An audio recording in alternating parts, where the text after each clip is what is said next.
Hello, today is December 14th, 2020, and the time is 10:43 a.m. Just want to do a real quick video about something that I've noticed over the years with various different types of groups.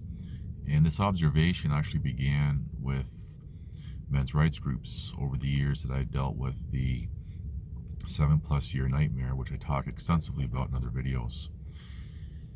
One of the things that I've noticed with any type of group on any topic is that people join these groups, and again, I'm generally speaking, and they diffuse themselves by ranting on or showing examples after examples of whatever the topic is.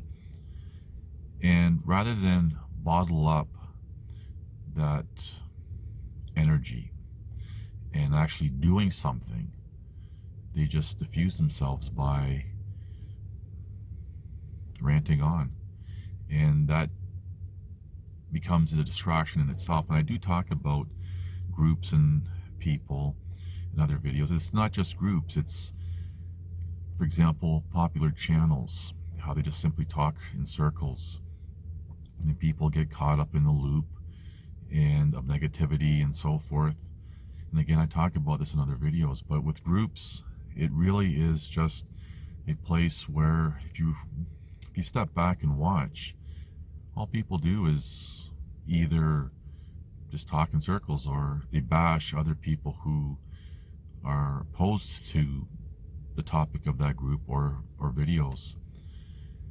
And if you think about the psychology behind all this, groups and these popular channels and popular videos, it's all part of the whole game, where people get distracted, they get caught up in this loop, and they diffuse themselves because it becomes an outlet. Rather than actually doing something constructive, for example, they just endlessly go on and on and on. So I just wanted to highlight that to people, to be very mindful. And again, I've said this in other videos on this topic.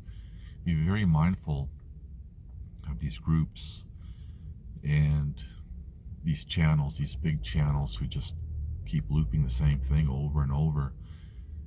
And, you know, of course, there's people who join these groups, a handful of people, because they want to learn something, or they're interested, or they're looking for that support of people of like mind. And yes, there is a benefit to that, and I do talk about that in videos as well. But generally speaking, after a while, that's it. People join these groups or follow these big famous channels, and then they get caught up in that loop. So my point is, be very mindful of that. Don't get caught up in that loop, and be very mindful not to be caught up with others of the same mindset, because those other people may be on the wrong track. And I've said again, and I'll say it again, many wake up to one or two things and think that they're fully awake or aware, or whatever descriptive you want to put to that, but slumber in everything else. And the things that they slumber in, other people who are awake, aware, whatever descriptive, have the same frustrations as the people who have woken up to one or two things and trying to tell other people about those one or two things. Same frustration is felt. Things to think about. Thank you for watching. Please like, subscribe, comment, and share.